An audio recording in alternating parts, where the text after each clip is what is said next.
जय श्री कृष्ण दोस्तों। आज जन्माष्टमी है। जन्माष्टमी की आप सबको बहुत बहुत बधाई हो। मैंने आज प्रातःकाल श्री कृष्ण की पूजा करी। मैंने कैसे की आप लोगों को भी बताती हूँ। ये श्री कृष्ण हैं। सबसे पहले मैंने चौकी ली। चौकी में पीला कपड़ा बिछाया। उसके बाद फिर मैंने फ़ोटो लगाई। फ़ोटो लगाने के बाद एक फ़ोटो में कई रूप में भगवान श्री कृष्ण थे। फिर मैंने चौकी में फूल बिछाए। उसके बाद थाली तैयार की।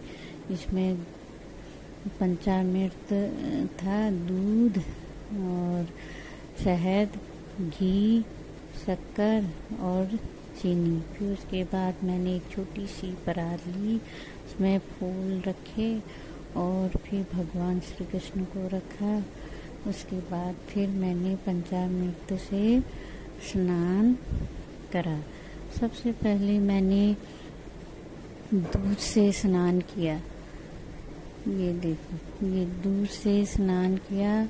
उसके बाद फिर मैंने लिया दही से स्नान करा।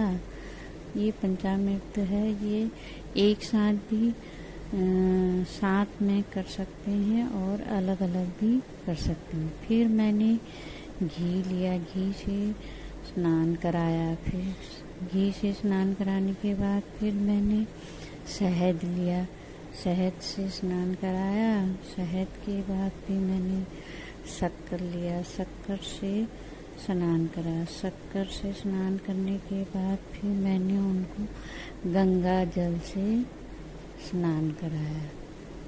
फिर मैंने गंगा जल लिया। उसके बाद फिर मैंने गंगा जल से स्नान कराया। इस तरह से उनको स्नान कराने के बाद फिर मैंने उनको नए वस्त्र पहनाए।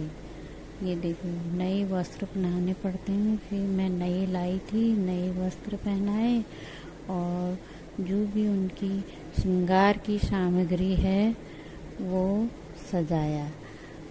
जितना बन पड़े उतना सजा लो। मेरे पास जितना था मैंने उतना सजाया। उनके गले में माला डाली और उसके बाद उनको मुकुट लगाया। मुकुट लगाने के बाद फिर उनको अपनी जगह पर रख दिया। फिर वहाँ पर एक बाँस की बाँसुरी चढ़ानी बहुत ज़रूरी होती है। फिर मैंने बाँस की बाँसुरी चढ़ाई, दिया रखा और दिया जलाया। दिया जलाने के बाद फिर मैंने पूजा करी। फिर फूल चढ़ाए। फूल चढ़ाने के बाद फिर मैंने भोग के लिए शक्कर रखा।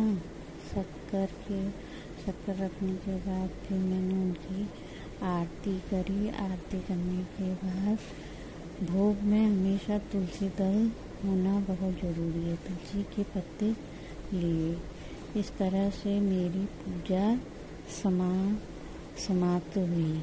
दोस्तों, आप लोग बताना कि मेरी पूजा विधि कैसी लगी। आपको अच्छी लगी होगी तो आप लोग बताना।